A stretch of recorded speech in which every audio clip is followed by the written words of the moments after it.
Future Hacker Life Path Future. Olá pessoal, bem-vindo de volta aqui ao Future Hacker. Um papo aqui com uma dupla muito especial, com a Luciana Lana e a Onara Lima. E hoje a gente vai falar de ESG, de desafios, oportunidades, riscos. E para discorrer aí, eu queria que elas primeiro se apresentassem. Bem, um prazer em tê-las aqui, Onara e Luciana. Prazer, André, ótimo estar aqui com você, com a Luciana. Acho que teremos aí bons desafios, boas conversas, bons insights. Realmente a gente está falando de um tema que está latente, mas não é tão novo quanto parece. Então acho que vai ser bem interessante para as pessoas que estarão aí depois nos ouvindo, interagindo de alguma forma através de mensagens. E bora lá conversar. Também queria agradecer esse espaço, o convite, poder estar aqui com a Onara, que é uma super profissional que eu admiro pra caramba, e conhecer essa plataforma, André, através da Maria, que também é outra pessoa fantástica que apareceu na minha vida. E então é só gratidão de estar aqui. Espero realmente produzir, né? A gente espera produzir um material aqui, um conteúdo bem relevante, bem interessante para as pessoas. Bem, vamos lá. Vamos começar com a Luciana, falando um pouco, né, da formação dela, né, que era advogada de formação, empreendedora, com extensão de Direito Empresarial pela PUC de Minas. Acabou de finalizar aí um curso de conselheira no IBGC, inclusive o curso aí que a Maria fez com ela. E, de acordo com as suas próprias palavras, né, ampliou sensivelmente o seu olhar sobre governança corporativa e como realmente o G do ESG é essencial para escalar o EOS. Nos conte um pouco aí, rapidamente, Lu, como é que foi como é que você chegou a essa conclusão aí da importância do G dentro dessa sigla? Pode deixar. Adoro esse assunto. Bom, a gente está falando sobre a necessidade de implementar a variável ambiental no modelo econômico vigente já há bastante tempo. Pelo menos desde 1970, né? Mais enfaticamente no relatório de Brundtland em 1987. E a coisa nunca deslanchou. O conceito de desenvolvimento sustentável e todas as teorias econômicas que se inspiraram nesse conceito, elas colocam sempre no mesmo patamar, você pode observar, a variável ambiental, social e econômica, né, o tripé da sustentabilidade. Em 2004, quando apareceu o termo ESG, né, no relatório da ONU, que é intitulado Who Care Wins, a grande sacada foi dar foco para o G. Né? Você vê que deu uma mexida nesse tripé. Primeiro porque não há possibilidade de você querer que uma empresa ela trate da mesma forma as questões ambiental, social e econômica. O núcleo moral de qualquer empresa sempre será o lucro. Né? Então, essa mudança de interpretação do que é ser sustentável, usando o G como base, tem todo o potencial, né, para fazer a diferença que a gente precisa, que até agora não veio de uma forma tão eficiente. Eu atuo com direito ambiental há mais de uma década. E eu nunca vi uma equipe técnica de uma empresa conseguir chegar nos tomadores de decisão. Por exemplo, vira e mexe, quando eu vou prestar uma consultoria ou vou ajudar em qualquer questão ambiental jurídica dentro da empresa, eu converso muito com a área técnica.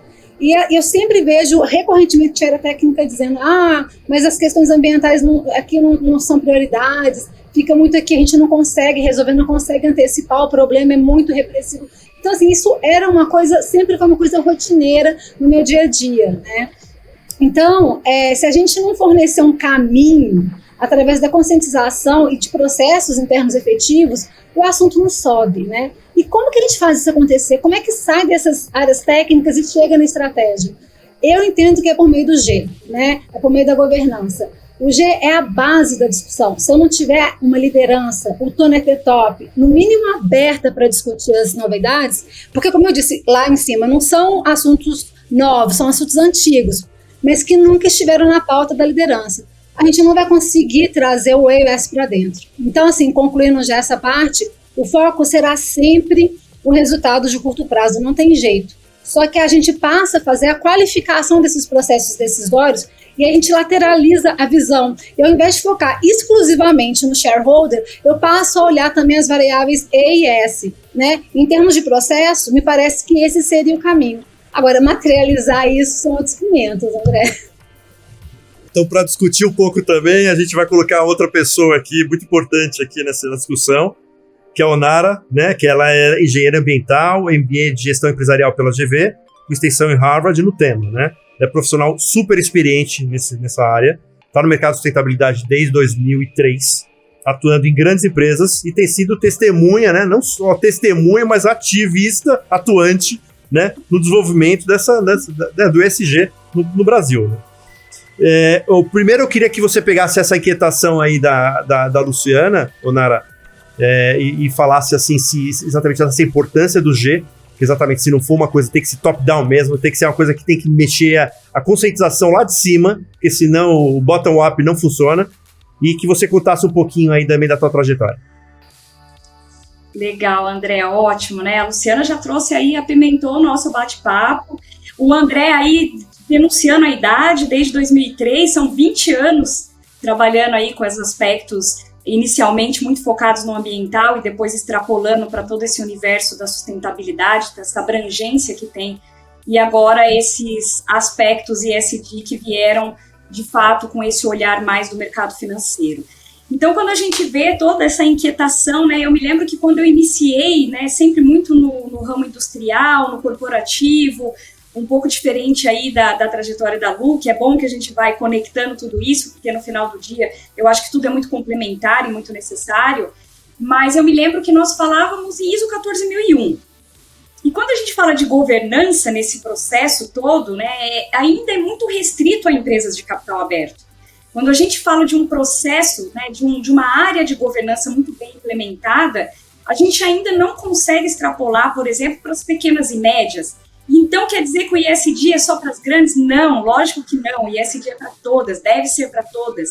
Quando as pessoas entendem os benefícios, os ganhos que são aí conectados aos processos, realmente independe do tamanho da companhia. Mas, obviamente, a governança ela é aquilo que é o fator estruturante. A gente tem aquela liga, né? Quando a gente vai colocar ali qualquer coisa, vamos dar liga. E a governança ela é o que dá liga a tudo isso, né? É o que ela vai fortalecer. Eu gosto de dizer que a governança é como se fosse a raiz de uma árvore. Se a governança está bem estabelecida, bem implementada, pode passar as vendavais da vida, a ventania, que ali vai sobreviver. E os processos é que vão garantir a consistência e a continuidade das ações nos aspectos sociais e ambientais. Então, se a gente não tiver essa governança bem estabelecida, fatalmente a gente vai ter aí ações muito pontuais, que não é sobre isso quando a gente fala em sustentabilidade. E óbvio, é top-down, tá, gente? Não tem como. A mudança tem que ser provocada ali pelos C-levels, pelo board, né? Nunca se ouviu tanto o tema ESG agora nos conselhos das companhias. A Lu fez aí o curso de conselheira, não me deixa mentir, eu devo estar fazendo aí nos próximos meses também. Mas, óbvio, se nós não conseguirmos que esse público tomador de decisão entenda do que nós estamos falando, provavelmente a gente vai ter aí uma morosidade e o que a agenda precisa de fato é celeridade. Perfeito. Vamos entrar então agora, botar um pouco mais de pimentinha nesse caldo aí, né? Nós estamos acabando de viver aí uma cena, quer dizer, né, a governança, ela tá em xeque, né? Principalmente no mercado hoje brasileiro, né? Teve um problema seríssimo com um dos maiores grupos empresariais, né, do país aí que passou por que está passando por essa situação, né? Eu queria que vocês dessem o depoimento das duas. Eu queria que as duas falassem que toda essa crise que aconteceu, que está acontecendo nesse momento, é em governança, exatamente por esse problema. Se a gente tem um olhar mais assim, esperançoso, que teoricamente práticas assim agora estão sendo investigadas, estão sendo combatidas, ou descrente, que teoricamente todo mundo está cego e que todas as informações ali podem ser fake e que a gente não sabe a veracidade das informações. Eu queria saber qual o sentimento de vocês. É esperança ou é descrença? Posso começar, Onara? Então, eu acho que... Eu não sei nem de um lado nem de outro tanto, assim, sabe, André? Bom, enfim, na minha visão mais assim, jurídica, me parece que a gente está, nesse caso e vários outros parecidos, que a gente tem uma lacuna de punibilidade, tá? Eu estava até conversando com a Onara ontem, a gente estava discutindo um pouco sobre hoje, e a gente também chegou na conclusão de que talvez uma regulamentação possa acelerar esses processos todos, porque essa questão da boa prática e fazer porque é bacana não está indo muito não, por uma questão de valor e propósito, isso tudo não está sendo incentivo suficiente, vamos dizer assim. Então, nesse caso específico que você mencionou, né, me parece sim que existe uma lacuna de punibilidade sobre o aspecto penal. Tá? Hoje a gente não tem um tipo penal para incriminar comportamentos abusivos e desleais do patrimônio alheio que causem prejuízos. Por exemplo, na Alemanha, só para trazer para ilustrar, eles possuem para essa situação o crime de infidelidade patrimonial, que significa a infidelidade patrimonial significa incriminar o comportamento do indivíduo que, tendo um dever de proteção do patrimônio alheio, causa-lhe dolosamente um dano. Então, esse já tem essa tipificação. Então, neste caso, a gente está falando de responsabilidade penal, que hoje no Brasil a gente não tem, né? E exige a aferição de dolo e culpa. E aí, eu estou querendo dizer a criminalização da pessoa física, tá? Do CPF, tá? Porque já há movimentos buscando a responsabilidade civil da pessoa física de membro de conselho e diretoria, no exercício da sua função estatutária. Por isso que eu queria trazer esse ponto, eu queria aproveitar a sua pergunta para trazer esse ponto de reflexão. Na semana passada, a Client Earth ajuizou uma ação buscando responsabilizar os diretores da Shell por sua estratégia climática. Então, eles diziam que essa estratégia era inadequada para cumprir as metas climáticas, o que coloca em risco a empresa. E isso é uma tendência, André, interessante para evitar essas questões que você está falando, porque senão você fala, você vai criar um ambiente de desconfiança, mas como que a gente controla isso? É muito difícil você controlar os procedimentos e os processos internos de uma empresa, né? Então, a meu ver, a solução, ou uma possível saída, seria revisar o regime de responsabilização, porque é a única forma de se mitigar o apetite ao risco de uma organização, né? Mais cedo ou mais tarde, eu acredito que acabaremos revisando estatutos corporativos que regulam as responsabilidades dos conselhos e dos executivos sêniores. Sem essa mudança, ao meu ponto de vista, a forma atual do capitalismo não vai mudar. Né? Eu aí, só para chegar também finalizando, eu li um artigo até para me preparar aqui para a conversa sobre o tema, e o autor ele propõe o seguinte exercício que eu achei fantástico. Imagina você o que é ser o CEO ou membro de um conselho em 2040. Certamente será um jogo muito diferente e vai implicar em uma descrição de cargo bastante interessante. Imagine os rostos dos executivos sêniores quando eles o escutarem, que além das suas responsabilidades do dia a dia, você também pode ser responsabilizado pessoalmente pelas decisões que toma e que tem sim um impacto severo neste planeta em que vive, pelas pessoas com quem você vive neste planeta. Então, assim, é óbvio que é bem polêmico, é uma questão complexa, né, na medida que ela vai privilegiar o capitalismo de stakeholder esvazia um pouco os preceitos do capitalismo de shareholder, mas me parece um caminho interessante para mudar aí a conduta do conselho e dos executivos sêniores. Poderia começar com os políticos, né? Já seria um belo passo. Né? Mas isso aí já é para outra conversa, André. Vamos lá, Nara. O que você acha disso? Poderia começar pelos políticos, eu fico meio preocupada, porque daí é capaz da gente não avançar mesmo, né? Mas, enfim, eu estava lendo uma reportagem essa semana do Fábio Peruitti, e assim, eu vou até pedir licença para mencioná-lo aqui, até porque eu gosto muito da coragem dele de falar muitas coisas que ficam veladas, mas ele falou justamente sobre vários pontos de vista relacionados a esse caso específico das lojas americanas, e ele falou o seguinte, né, o novo mercado não é um selo de virtude. E eu achei interessante porque quando a gente olha para esses índices, esses rankings, esses próprios ratings, né, que avaliam as empresas, eu acho que a análise e a avaliação ela tem que ser muito mais profunda, porque quando a gente está olhando, ela vai dando sinais. Se você analisar depois que aconteceu, que você já tem ali aquele viés do problema materializado, você começa a perceber que a empresa já dava ali seus pontos de atenção. Por exemplo, uma das coisas que foi falado muito é sobre o capitalismo selvagem que acontecia ali dentro, né? Era lucro a qualquer preço, literalmente aquele capitalismo total de shareholder. E a gente tem uma outra questão muito, muito assim do nosso país, que eu vou falar de onde eu conheço, sobre os bônus de curto prazo. Né? A Luciana falou muito bem ali no começo, esse curto prazismo, ele é o que nos traz muitas ciladas.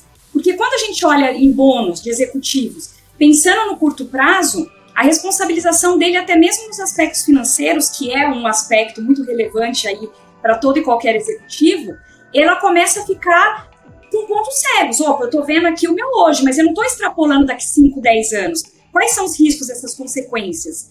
E quando a gente fala, por exemplo, do dever fiduciário, né, a própria litigância climática, que, né, estamos falando sobre isso, quais são essas responsabilizações, por exemplo, na cadeia de valor, no supply chain? Ou seja, eu faço tudo certo, mas e aquela pessoa que está trabalhando ali comigo, aquela que eu estou contratando? Então, a gente começa a entender essas responsabilizações que elas extrapolam de várias formas.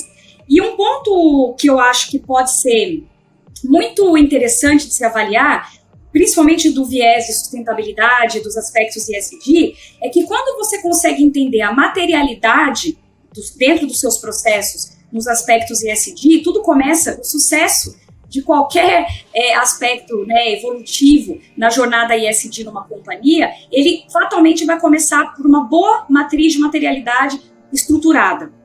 E quando a gente olha para a matriz de materialidade, você tem que olhar que a matriz de riscos e oportunidades tem que caminhar junto. Ou a pessoa não entendeu nada sobre o que está falando.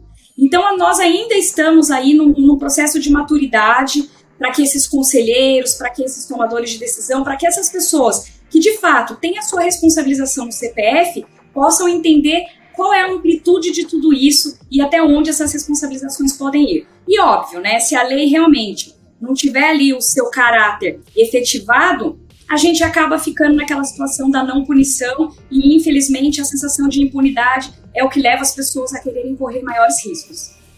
Perfeito. Engraçado, né? Essa parte. Quando você vê empresas pequenas, né? Por exemplo, né? Eu estou fazendo também um curso de ESG, né? E eu estava falando com uma pessoa que tem uma empresa pequena e ela falou assim: não, eu não quero nem entrar em ESG porque teoricamente a empresa é muito pequena, tudo. Aí eu comecei a falar assim: o que com esse medo do ESG, né? Teoricamente de práticas, etc. E aí quando a gente começou a conversar, ficou claro que ela já fazia várias práticas sociais, muita coisa legal, diversidade, ela já tinha tudo ali dentro, né? Então, às vezes, esse trabalho de educação também é fundamental, né, do ponto de vista, né, de catequese quase do mercado, falando, cara, isso faz bem para a tua empresa e você pode já estar fazendo e nem sabe, né, e nem não tá, né, como é que fica esse papel de sair um pouco esse discurso apenas das grandes, das top da Easy lá, né, que são, sei lá, 200 empresas, e passar isso para uma sociedade em geral, para as, né, milhares de empresas aí que poderiam já ter, né, trabalhar com a parte ESG, que talvez nem saiba como, né? Como é que funciona isso? Olha, André, eu falo com você sem medo de errar, tá? O maior desafio e o maior fatia do bolo que não está aí nessa conta corrente está relacionado às PMEs, né? Que são as pequenas e médias empresas. E, de fato, é isso. Quando as pessoas começam a falar com muita complexidade sobre aspectos que podem ser simples de serem implementados, começa a criar esses muros, né? Não conecta as ideias, a pessoa não consegue nem entender que o que ela está fazendo já é benéfico e já está conectado a tudo isso. Então, acho que extrapolar, né? Quebrar essa barreira, quebrar esse medo de falarmos de algo que as pessoas trazem ali com a sua complexidade, que na verdade na simplicidade é que tem as melhores ações, a gente começa a perceber também que por essa razão, ou mesmo por ser ali a grande empresa manda aquele questionário gigante. Responde esse questionário aí, a pessoa não sabe nem por onde começar. Então, acho que quando essas grandes companhias estenderem as mãos para essas pequenas e médias e apoiar essas pequenas e médias na tradução, na compreensão do que é tudo isso e entender que é uma jornada, né, não tem como você dormir e acordar sustentável, você precisa entender do que está sendo dito, ele começa a ter eficiência operacional, por exemplo. Então, às vezes o cara não está vendo uma oportunidade no reuso de água. E é uma coisa super simples e é uma coisa totalmente ali ligada ao ambiental e até ao social, porque a água é um recurso natural da sociedade. Então, quando a gente começa a conectar, né, e entender do que está sendo dito, as pessoas começam a entender que o simples pode dar muito resultado, né? Por exemplo, segregar resíduo. Por que é tão difícil? Porque se você não segregar no momento da geração, provavelmente depois você não vai ter um valor agregado a esse resíduo. Então, tudo começa muito pela base. E aí a gente entra muito na cultura organizacional, a gente entra no engajamento, a gente entra na boa vontade de quem está ali caminhando essa empresa para o lado A ou para o lado B, de se engajar em tudo isso e entender do que está sendo dito, né? Agora, recentemente, saiu a PR 2030 da BNT e ela trouxe de uma forma mais simplificada e mais conectada num único documento o que são os frameworks da vida e todo esse universo tão complexo que se tornou, porque os investidores trazem muito esse olhar, mas por muitos momentos essas pequenas e médias, elas não vão ser uma empresa de capital aberto, ou talvez nem tenham essa ambição. Então, acho que também a régua ela tem que ser calibrada. Nada é linear, né, qualquer que seja o sistema, qualquer que seja o setor produtivo. Mas a gente precisa entender que essa circularidade, né, esse ecossistema, de alguma forma, ele vai ser conectado e onde cada um entra para potencializar esses resultados. Até porque essas pequenas e médias empresas fazem parte da cadeia de valor das grandes, que passam a ter que exigir esse esforço conjunto por uma questão de responsabilidade solidária que já está bem clara aí no risco, nosso... né? Exatamente, né? Porque assim, se essa empresa ela não está olhando nessa cadeia do supply chain, ela pode correr risco, né? Pode, ela vai perder mercado, ou se não, uma coisa, André, é você ter acesso a um capital mais barato, de repente, quando você tem... E assim, eu só para finalizar a fala da Onara, assim, na minha experiência, que eu trabalho muito com empresas de médio porte, ou empresa de grande porte, mas que não está listado, o ESG, assim, se a gente pegar um guarda-chuva, ele tem uma base regulada, que é o que a gente chama de compliance. Então, uma empresa que não tiver um compliance bom, não precisa nem começar a fazer boa prática. Sinceramente, vamos olhar a primeira base regulada. E aí você tem a parte de boa prática. E quando você entra nessas empresas para começar a conversar e vamos ver como é que estão funcionando as coisas, vamos criar um programa de compliance, vamos conectar essas ações, como você falou. Às vezes o cara está fazendo X isso, mas está tudo tão desconectado que você não pode nem falar que você está fazendo SG ainda, porque SG é conexão, as coisas têm que estar completamente ali, fazendo um sentido, num escopo global, assim, dentro da empresa. Então, é importante você ter esse programa de compliance, às vezes, ou alguma coisa parecida. E aí, sabe o que eu percebi muito na minha prática, André? Que quando a gente chega e estrutura um programa de compliance e a pessoa percebe que através da governança os seus processos vão ficar mais transparentes, inclusive a própria linha de responsabilização. Então, se isso aqui não der certo, a gente já sabe qual setor que é culpado, qual setor que tem a responsabilidade. É incrível como eles colocam o pé no freio e dizem, eu vou esperar mais um pouco. Então, assim, não é tão simples. Às vezes porque às vezes você agrega um resíduo. Tanto é que, às vezes, sabe o que eu faço muito com meus clientes? Qual área que você está indo muito bem? Área de resíduo sólido. Então, vamos fazer um programa só para o resíduo sólido. Vamos começar devagar, então. É o que a Onara falou. É tailor-made. Você não tem que fazer o ESG no mesmo dia, na mesma hora. Você pode fazer no picado. Mas é porque, às vezes, a empresa ela assusta com aquele tamanho. Eles se sentem expostos, vamos dizer assim. Então, é um processo, é um desafio muito grande, que não é tão óbvio, assim, a empresa, às vezes ela não quer, essa que é a verdade, sabe? E aí o desafio de convencimento, ele é mais desafiador ainda, né, maior. Essa parte de educação é fundamental, né? Porque assim, colocam os nomes, as siglas, os termos, as métricas e não simplifica exatamente para ter mais adesão, né? Eu acho que quanto mais adesão tiver, mais madura começa a ficar o mercado e aí a gente começa a ir para métricas um pouco mais, né, reais, né? Porque cada um cria a sua métrica. Acho que esse é um grande problema, né? A falta de regulamentação mais oficial, porque cada um tem suas métricas, aí cada um mede por um lado. Você tem 70 tipos de instituto que cria, né? Quer dizer, eu não sei o quanto isso ajuda ou afasta, né, as pessoas aí dos empreendedores. Esse caso de agência classificadora é maravilhoso. E eles não querem ser regulamentados, assim, porque cada um faz de uma forma, coloca suas condições, e aí sobre um rating você está em tal lugar, no outro você já está a menos. É bem complicado isso, viu? É um assunto bem complexo. Agora vamos lá, vou fazer uma pergunta para as duas aqui. Do ponto de vista de geração de valor para os stakeholders, né? A gente falou, a gente vive numa era dos shareholders, né?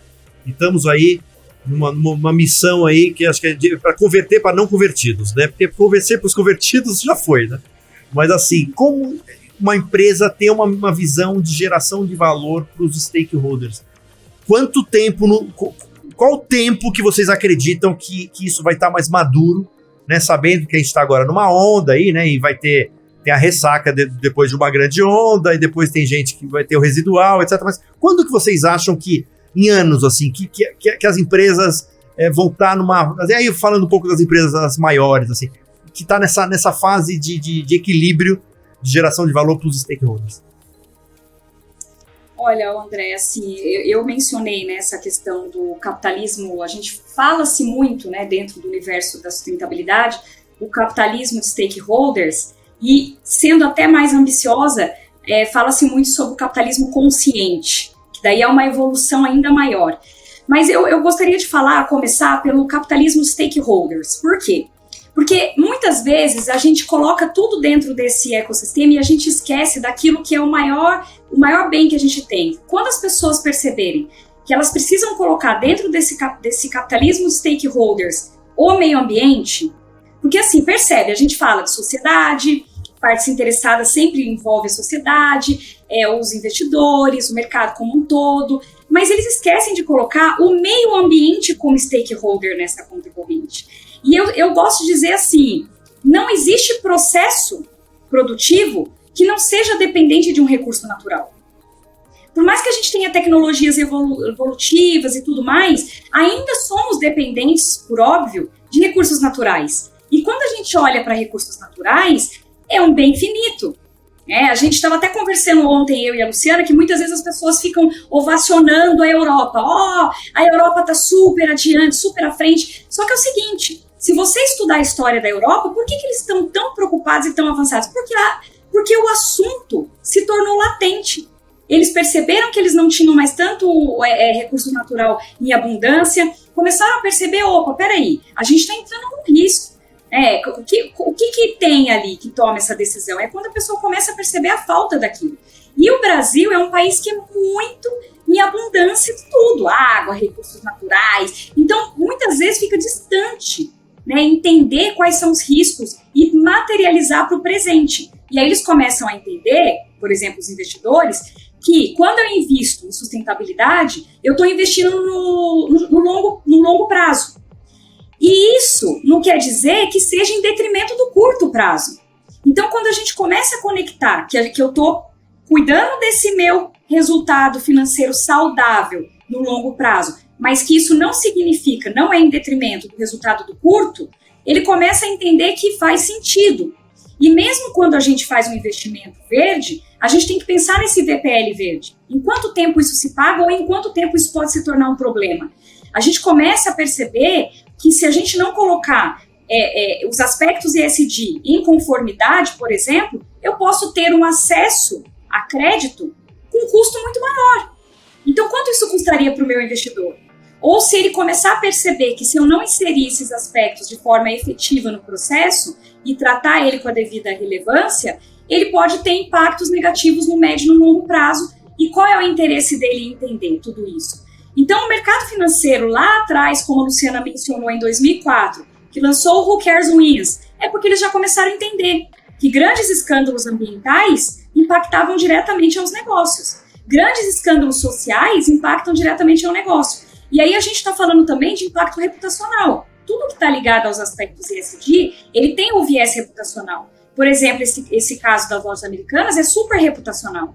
Tem N outros aspectos de impacto? Tem, mas ele é muito reputacional. E claro que quando acontece algo desse tipo, começa a colocar em xeque como está a governança das outras empresas. Então as pessoas começam a falar, peraí, será que a gente está de fato mapeando todos os riscos envolvidos nessa cadeia? Será que a gente está mesmo conseguindo fazer a leitura do que está sendo público? Porque tem isso, você compreender qual é o nível de transparência que a empresa tem, porque de verdade a nossa cultura ainda não é tão preparada para transparência.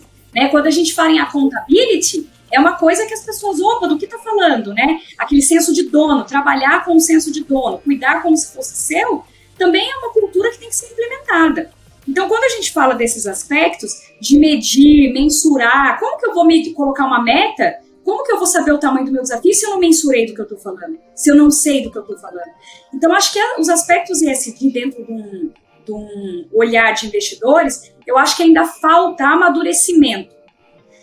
Fora do Brasil, os investidores já estão muito mais atentos, eles já conseguem ter muito mais maturidade, mas eu acho que o Brasil ainda está caminhando para tudo isso, mas eu acredito muito que o sarrafo só vai aumentar, porque os bancos já entenderam que todas essas questões estão atreladas ao risco do crédito.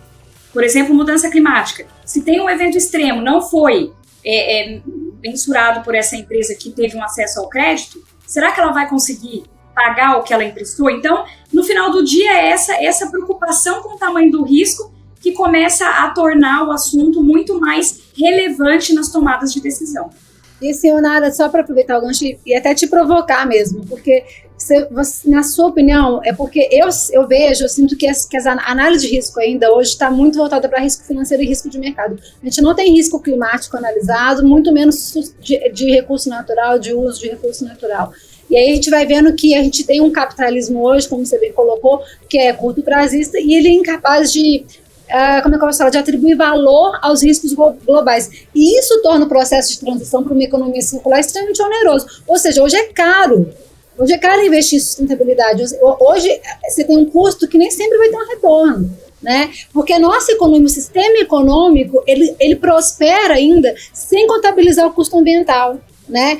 O modelo econômico vigente, ele é incapaz de internalizar o custo da Terra, ele ignora os limites planetários. Então eu acho que talvez mudar essa chave é muito complicado, e talvez essa questão da regulamentação seja o caminho mais eficiente ou mais rápido, pelo menos, né, Onara? O que você acha? Não adianta. Tudo que é voluntário, ele fica aí numa alçada meio perigosa. Então, toda regulamentação, ela é o que garante a efetividade nos resultados. Então, quando fala que é regulatório, o olhar é outro. Quando é voluntário, obviamente, também a pessoa vai pensar, o que é minha prioridade nesse momento? 20%, agora eu vejo, né? São aqueles 20% que se engajam, né? Só que quando você está no econômico, tem que estar todo mundo, né? Mas o que eu acredito muito é assim, quando a gente fala de sustentabilidade e ESG, ele tem que ser equilibrado economicamente falando também, né? Porque todas as empresas, elas têm ali um foco, que é o lucro. E é sobre isso, tanto que o ESG veio trazido pelo mercado financeiro, e é sobre isso que a gente está falando, todo o tempo. Então, quando a empresa consegue, sabe, Lu, e aí falando um pouquinho da sua provocação, muitas empresas já estão fazendo isso sim, né, trazendo esse risco de recursos naturais para dentro das suas matrizes de risco. Se você olhar os relatórios de sustentabilidade que são integrados, que já são mais evoluídos, né, não só aquele relatório que conta mais história do que mostra fatos e dados, a gente já percebe que as empresas que estão mais antenadas e mais avançadas, ela tem isso muito claro na matriz de riscos. Agora, o que ela vai fazer com essa informação, aí é outra história, vai depender do apetite ao risco, né? Muitas perguntas que a gente recebe é assim, tá bom, o risco foi materializado, foi mensurado, mas qual é a chance dele se materializar? Por exemplo, em mudança climática, ainda existe muito esse descompasso. Quando a gente olha para o IPCC, eles fazem relatórios relacionado a clima desde 1990. Então, é muitos anos de dados científicos que são ignorados, né? Existe um filme, não sei se vocês já assistiram o documentário, o Break Boundaries, que ele fala exatamente sobre isso. Quais são os limites que a gente está rompendo e que podem não ser mais capazes de serem regenerados? Então, esse é o risco que a gente está exposto, e principalmente na falta desses minérios, por exemplo. Quando a gente fala em processo produtivo, todo processo produtivo que precisa de minério, ele está ali já antenado em o quanto tem essa disponibilidade na natureza. Então, acho que já tem, sim, alguns muito antenados, outros nem tanto, uns antecipam e outros correm atrás. Eu acho que a grande sacada é quando você consegue antecipar e conectar o seu negócio. Por exemplo, quando você entende que você tem uma ineficiência operacional, como a gente estava conversando ontem. Existe um indicador no SASB que ele pergunta assim, qual é o custo do seu retrabalho? E aí a pessoa fala, mas o que tem a ver custo do meu retrabalho com sustentabilidade, com relatório? Não entendi. É muito simples, né? Deveria ser pelo menos. Quando eu tenho um retrabalho, eu estou falando de uma ineficiência operacional.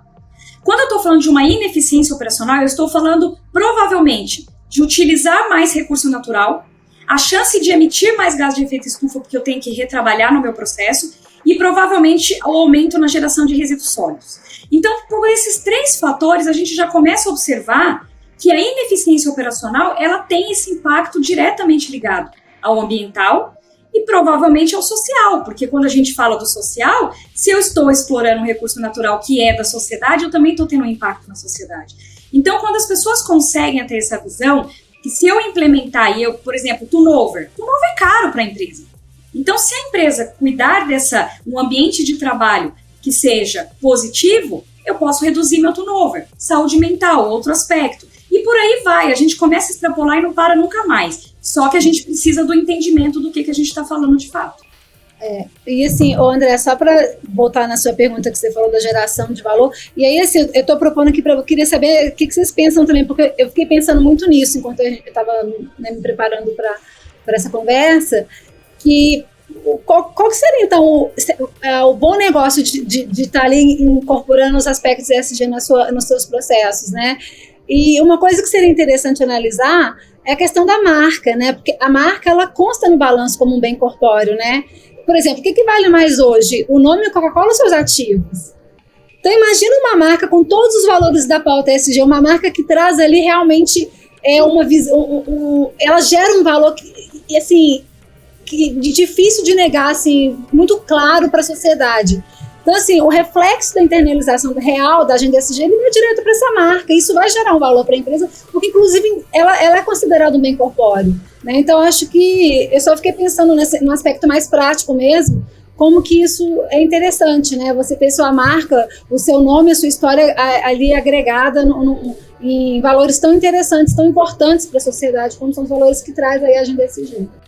Tem um exemplo até daquele, né, o fundador da Patagônia, né, aquela empresa, né, que ele fez, né, a doação, né, em vida de todas as ações, né, para causas, né, e achei interessante, né, para chegar num limite como esse. Né. Mas olha para você ver, né, quando a gente consegue, tangibilizar é muito difícil, né, Lu, assim, tangibilizar ainda é um grande desafio, mas eu gosto de uma outra provocação. Eu escuto muito, né? O que eu ganho investindo em ESG? Qual é o meu ganho? Aí eu inverto, né, a pergunta. Eu falo, você sabe quais são os riscos se você não o fizer? Se você não inserir os aspectos ESG no seu processo? Então, acho que você tem que pensar primeiro nisso para depois você me perguntar o que eu ganho investindo em ESG. Então, acho que quando a gente devolve a provocação de uma outra forma, com outro viés, talvez faça a pessoa minimamente refletir um pouco melhor para fazer uma pergunta desse tipo, né? E assim, André, só para deixar as pessoas assim tranquilas, falando, nossa, vou ter que entrar numa jornada dessa. Gente, sinceramente, na questão ambiental, se você cumprir a legislação brasileira, você já está cumprindo 95% da agenda ESG, tá? Então, assim, você não vai ter que fazer nada além do que a sua obrigação. E aí, os 5% você pode investir numa questão de mudança climática, que já é mais boa prática, né? E daí você investe no projeto, mas se você cumprir a legislação ambiental, você está cumprindo 95%. A questão, o S do ESG, ele é mais complicado. Ele é mais boa prática do que norma. Tirando a cota PCDI e as normas trabalhistas, seja todo o resto, diversidade, programas de inclusão, isso tudo são boas práticas, né? E a governança, a gente está aí desde a lei das SAs, a gente já tem as ferramentas de governança para trabalhar. Então, a gente não está falando de nenhuma novidade, a gente não está falando de tirar nenhum coelho da cartola e nenhuma coisa do outro mundo. É realmente, basicamente, cumprir o que já temos de legislação e caminhar um pouco aí nessas questões de boa prática que estejam conectadas com o impacto que o seu empreendimento gera. Que é o que a gente fala também, não adianta fazer filantropia não é ESG, né? Então não adianta você fazer um projeto lindo de não sei o que não tem nada a ver com os impactos que o seu empreendimento gera. É muito bem-vindo, é claro, mas a gente não pode colocar isso num relatório de sustentabilidade e chamar isso de ESG. Muito bom, mas se eu pegar algumas pílulas que vocês falaram, é maravilhoso. Quer dizer, essa daí de você, o que você está ganhando, mas saber que você pode perder o que você tem, esse é um primeiro lado. O segundo é esse, pode ser não tão complicado quanto você imagina e, teoricamente, conhecer quais são efetivamente o que está fazendo, né, faz parte desse programa. Bem, eu queria que vocês deixassem as considerações finais aqui, eu poderia ficar mais uma hora aqui conversando com vocês, é um tema maravilhoso como esse. Então eu queria ir começando com o Nara. Nara, dá suas considerações finais aí. Obrigada. Realmente não senti a hora passar, é muito bom. É muito bom falar daquilo que a gente acredita e melhor ainda é estar perto de pessoas que acreditam naquilo que a gente faz. Ai, como é bom! Mas é o que o André falou, né? Nem sempre a gente vai ter essa oportunidade.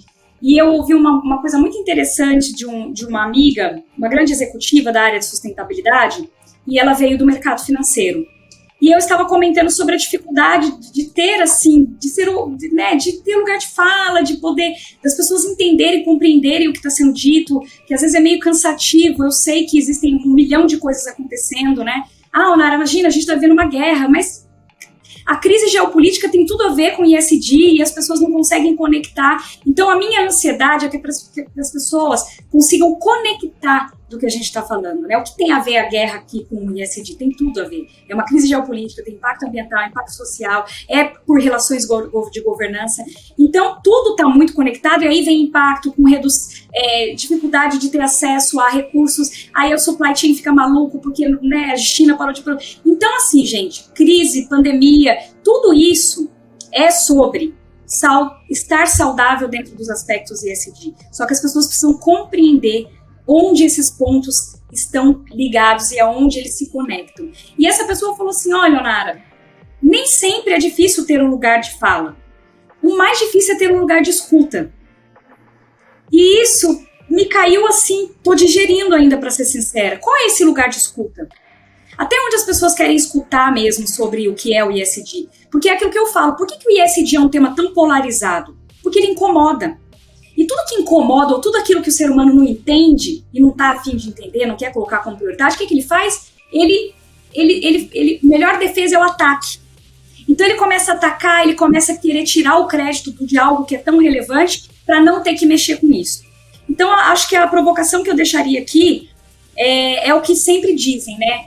Ou você vai pelo amor, ou você vai pela dor, ou você vai pela inteligência, ou vai pela ética, pelos valores. Vai pelo caminho que você quiser, mas vá. Né? E assim, o mais perigoso do que ficar questionando é a inação. Eu falo que o perigo da inação é muito complexo. Então, que a gente possa minimamente dar o primeiro passo.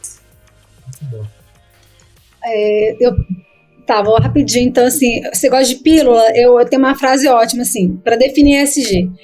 ESG é uma forma de orientar os negócios e os sistemas financeiros de modo que possam operar de acordo com o mundo real. Ponto final, é basicamente o que a Onara falou. Então, é algo que não tem volta, que não vai ser esvaziado, apesar de ter muita crítica, porque, como a Onara falou, incomoda, o tema que incomoda, mas não tem como, né?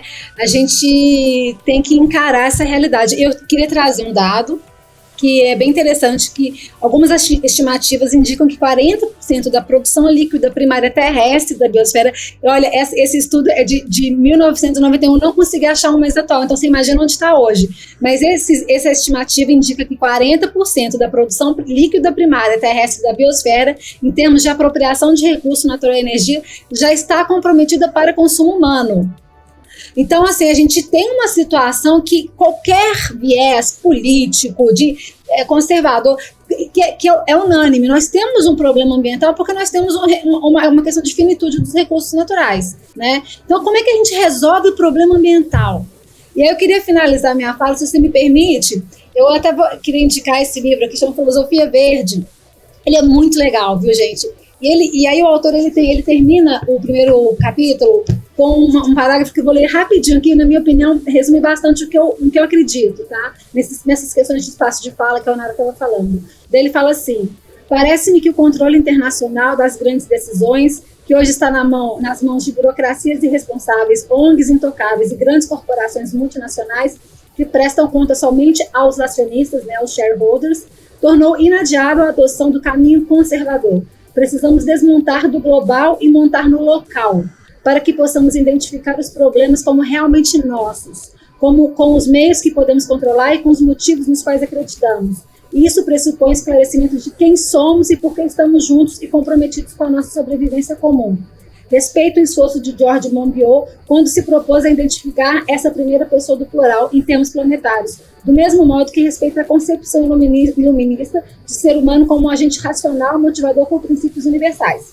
Como conservador, todavia, curvo-me à evidência da história, que me diz que os seres humanos são criaturas de afeições limitadas, afeições locais e não globais, das quais a melhor é a lealdade territorial, que os leva a viver em paz com os estrangeiros, honrar os mortos e preparar o terreno para aqueles que os substituirão como inquilinos terrestres. É sair do global, que às vezes o global a gente acha que desconecta, mas às vezes não se desconecta. E tentar ter um olhar mais local e começar daqui na sua comunidade. Eu acho que essa é uma mensagem bem poderosa para a gente tentar sair desse lugar que a gente está, que não deslancha, sabe? Acho que é isso. É isso aí, meninas. Eu queria agradecer aí muito. Acho que com certeza esse tema não vai terminar aqui, muito pelo contrário. Que talvez comece, né, cada vez mais. Aí a gente fala sobre esse tema, a evolução disso daí.